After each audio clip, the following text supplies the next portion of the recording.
Shalom saudara-saudari yang terkasih di dalam Tuhan. Senang rasanya kita dapat berjumpa kembali.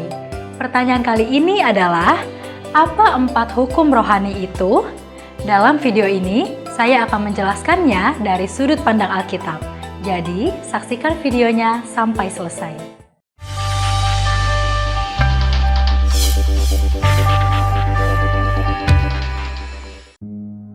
4 hukum rohani terkait 4 pernyataan dalam memahami kabar baik mengenai keselamatan yang Allah sediakan melalui iman kepada Yesus Kristus. 4 hukum rohani merupakan pesan yang disederhanakan dalam memahami keseluruhan informasi Injil ke dalam 4 pernyataan. Hukum pertama dari 4 hukum rohani ini adalah Tuhan mengasihimu dan memiliki rencana yang indah bagi hidupmu. Melalui Yohanes 3 ayat 16 dinyatakan bahwa karena begitu besar kasih Allah akan dunia ini, sehingga Ia telah mengaruniakan anaknya yang tunggal, supaya setiap orang yang percaya kepadanya tidak binasa, melainkan beroleh hidup yang kekal. Begitu pula di Yohanes 10 ayat 10 memberi kita alasan kedatangan Yesus, Aku datang supaya mereka mempunyai hidup dan mempunyainya dalam segala kelimpahan. Lalu, apa yang menghalangi kita dari kasih Allah? Apa yang menghalangi kita dari hidup yang berkelimpahan? Hukum kedua dari 4 hukum rohani memberi jawabannya. Manusia telah ternoda oleh dosa dan karena itu terpisah dari Tuhan, sehingga kita tidak dapat mengenal rencana Allah bagi hidup kita. Melalui Roma 3 ayat 23, kenyataan ini dipaparkan karena semua orang telah berbuat dosa dan telah kehilangan kemuliaan Allah. Roma 6 ayat 23 juga menegaskan apa akibat dari dosa itu. Upah dosa ialah maut. Allah menciptakan manusia supaya kita bersekutu dengannya. Namun, manusia membawa dosa ke dalam dunia dan karena itu terpisah dari Allah. Kita telah merusak hubungan yang Allah ingin kita miliki. Apa solusinya kalau begitu? Solusinya terangkum di hukum ketiga dari 4 hukum rohani ini, yaitu Yesus Kristus adalah satu-satunya jalan keluar dari dosa-dosa kita. Hanya melalui Yesus Kristus, dosa-dosa kita bisa diampuni dan hubungan kita dengan Allah bisa dipulihkan kembali. Roma 5 ayat 8 memberitahu kita, akan tetapi Allah menunjukkan kasih-Nya kepada kita oleh karena Kristus telah mati untuk kita ketika kita masih berdosa. Begitu pula dalam 1 Korintus 15 ayat 3-4 menyatakan apa yang kita perlu tahu dan percaya supaya bisa diselamatkan.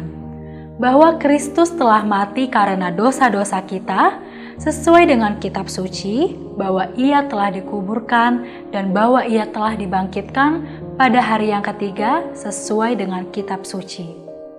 Dalam Yohanes 14 ayat 6, Yesus sendiri menyatakan bahwa Dia adalah satu-satunya jalan keselamatan dengan menyatakan, Akulah jalan kebenaran dan hidup.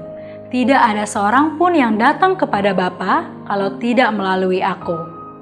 Bagaimana saya dapat menerima anugerah keselamatan yang begitu indah ini?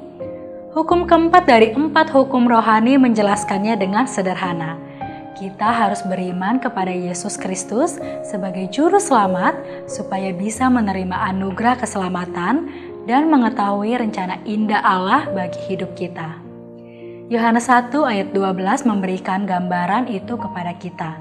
Tetapi semua orang yang menerimanya diberinya kuasa supaya menjadi anak-anak Allah, yaitu mereka yang percaya dalam namanya.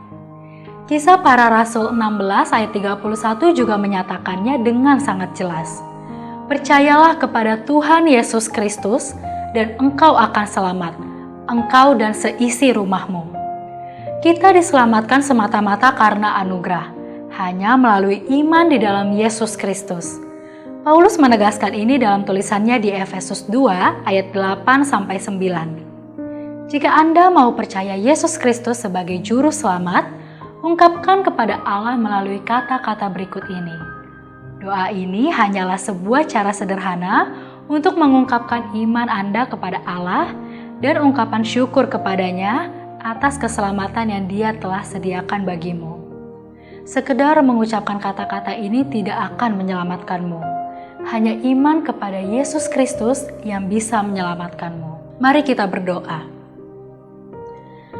Bapa di surga, saya tahu bahwa saya telah berdosa kepadamu dan pantas untuk dihukum. Namun Yesus Kristus telah menanggung hukuman saya, sehingga melalui iman kepadanya saya dapat diampuni. Saya bertobat dari dosa-dosaku dan percaya kepadamu untuk diselamatkan. Terima kasih Tuhan untuk anugerah dan pengampunanmu yang ajaib, karunia hidup yang kekal. Amin. Apakah Anda membuat keputusan untuk menerima Kristus dari apa yang sudah Anda saksikan hari ini? Jika demikian, silakan kunjungi website di www.godquestions.org/Indonesia untuk mendapatkan lebih banyak lagi pengajaran tentang iman Kristen. Jangan lupa untuk subscribe channel ini dan share agar banyak orang menerima kebenaran firman Tuhan. Jika Anda mempunyai pertanyaan, silakan tuliskan di kolom komentar di bawah ini. Tuhan Yesus memberkati.